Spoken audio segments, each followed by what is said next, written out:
បងម៉ូតមួយនេះគឺជាម៉ូតដែលបងប្អូនខ្មែរយើងដែលគាត់នៅខាងអាមេរិកកាណាដាគាត់ចាប់អារម្មណ៍ច្រើនមែនតើកាលមុនហ្នឹងខ្ញុំបានធ្វើវីដេអូផុសតាក់ទងនឹងម៉ូតមួយនេះប៉ុន្តែខ្ញុំនិយាយពីអត្ថន័យនៃម៉ូតមួយហ្នឹងអញ្ចឹងបងចង់ដឹងអត្ថន័យកាន់តែច្បាស់អាចទៅមើលនៅក្នុងវីដេអូហ្នឹងបានប៉ុន្តែថ្ងៃហ្នឹងគឺយើងចេញមួយទៀតសម្រាប់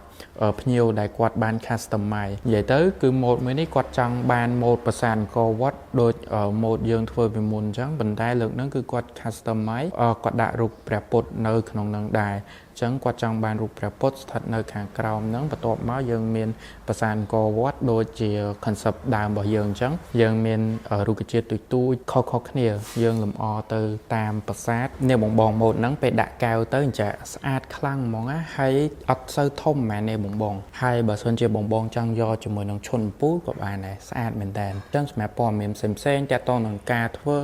តាក់ទងនឹងតម្លៃបងអាចឆាតចូល page យើងបានអរគុណ